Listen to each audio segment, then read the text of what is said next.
It's a new month, and yeah, it's May, which usually means Star Wars. But it's not all just ships and helmets, there's a decent mix of stuff worth checking out. So let's rank every single new LEGO set this month and figure out what's actually worth your time. Results may vary. Let's kick things off strong with maybe one of the best Star Wars builds that we've had in a while. It's built for display, but there's actually a fair bit of functionality packed in. I mean, check it out. The wings rotate, the ramp opens, and there's a full interior. This thing feels like a working ship.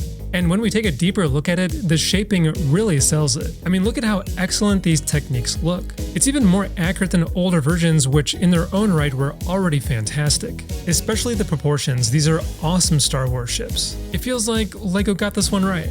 And the minifigs are pretty decent. I mean, Jango looks amazing, he's detailed clean, it's just a great looking figure. Young Boba is a little off, mostly his hair, but honestly, it's not too much of a deal breaker. This thing is meant to be put on the shelf and it doesn't look boring at all. And there's just enough interactivity to keep it interesting. The final result looks great. It lands in a gold tier without question, easily one of the most complete Star Wars builds this year. Okay, if you're already in on Jango's ship, then this helmet would make a solid companion piece. Between the Mandalorian and the Boba Fett one, the color pops on this one. This bright blue up against the silver gives it a totally different vibe from the other helmets.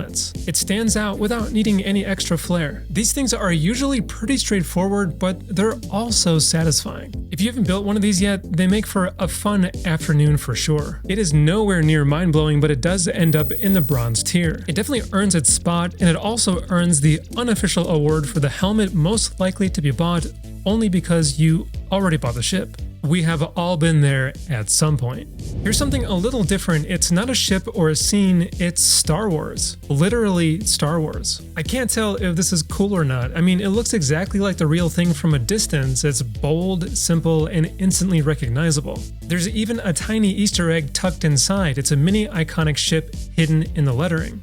Totally unnecessary, but I mean, that still works. Now, taking a closer look at this thing, it probably builds rather quickly and it doesn't take up much space. It would definitely work well as a background piece. I guess this thing is kind of cool. It's not like a must-have, but because of the accuracy and because I wouldn't mind having something like this on the shelf as a fan of the series, it lands in the bronze tier. Jumping over to the sequel trilogy, we have Kylo Ren's command shuttle, and it seems sturdy, the proportions look okay, it just forgot to be super interesting. I don't know, maybe it needs a minifigure, but the wings feel a bit plain and there's not much texture going on.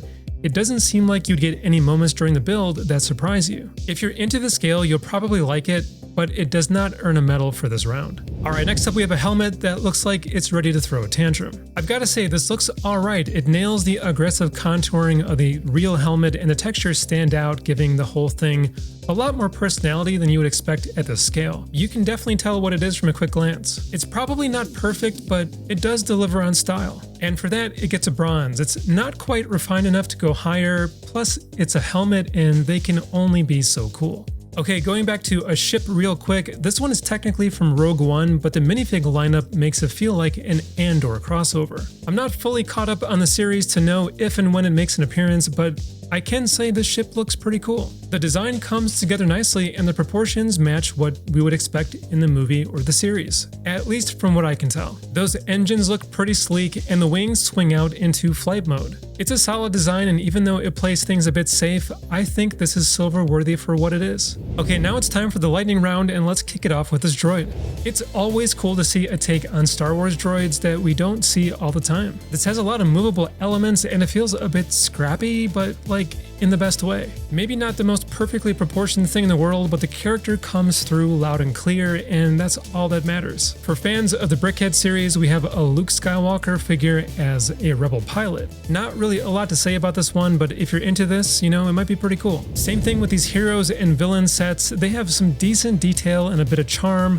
The villain faces do feel kinda samey, but this is for fans of the prequel trilogy or those who need a lightsaber in everything, which is pretty much both. Now over to Marvel, and dude, there is a lot packed into this thing. LEGO went all in on cramming the endgame battlefield into a tight display. It's a fun scene to scan over, but the layout feels totally cluttered, and there's just like no breathing room at all. The younger builders might have a blast though, so that's cool. Instead of minifigs, this series gives you micro F1 cars, with most of them styled after real-world teams. But this is one of those things where you get one random car per box, and you gotta buy a whole bunch of these, and you'll probably get duplicates. For me personally, that just makes it super disappointing. Okay, think of this next one as a mini version of LEGO's Botanical line. Could be cool as a small gift, or if you're looking to get somebody else into LEGO, maybe this is a great place to start. It does amaze me how many of these come out every year. There's gotta be like 1,000 botanical sets at this point. Okay, let's break out of the lightning round with something completely different. This is not your average LEGO wall art. These little sculptures have bright colors, bold outlines, and these signature dancing figures that practically jump off the surface. Even if you've never heard of this, the energy is here and it's hard to miss. I highly doubt that it's a challenging build, but it does look good on display. It doesn't even look like LEGO from a distance, just a weird, fun piece of modern art. That said, the build does seem a little bit one-dimensional. I mean, once you've made one figure, the rest probably follow in a similar pattern. Still, for something that stands out and brings a totally different vibe, this earns a silver for delivering strong visuals.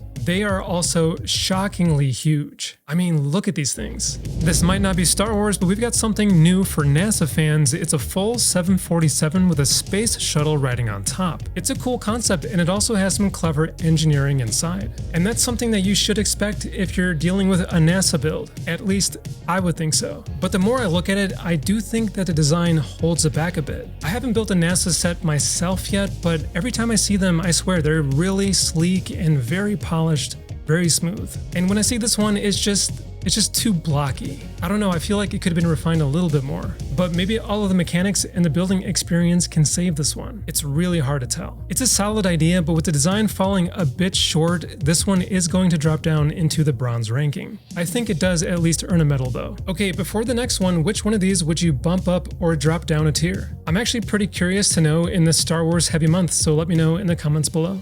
Alright, we finally get a Mario display piece, and it's exactly what you would hope for. Well, at least if you were hoping for the Mario Kart version. I've gotta say, the design nails the iconic look. All of the elements of the kart itself, like the tires and the exhaust, and just the frame itself, look fantastic. I mean, this is straight out of Mario Kart 8. And Mario himself is simple but stylized. You get the overalls, gloves, and hat, and he has that confident seated pose. It doesn't look like it would be a complex build, but you know what? It doesn't really need to be. I have a feeling it will look good next to the other Nintendo sets on the shelf and still bring its own charm. This definitely lands in the gold ranking tier, and depending on what's next in the lineup, it might be one to keep an eye on. If they included the ability to shift it into the anti-gravity mode or included a shell or banana peel item as an extra, that might have bumped it up to platinum. And I've got more LEGO coverage in these videos here, and yes, buying the helmet just because you bought the ship still counts as part of the experience.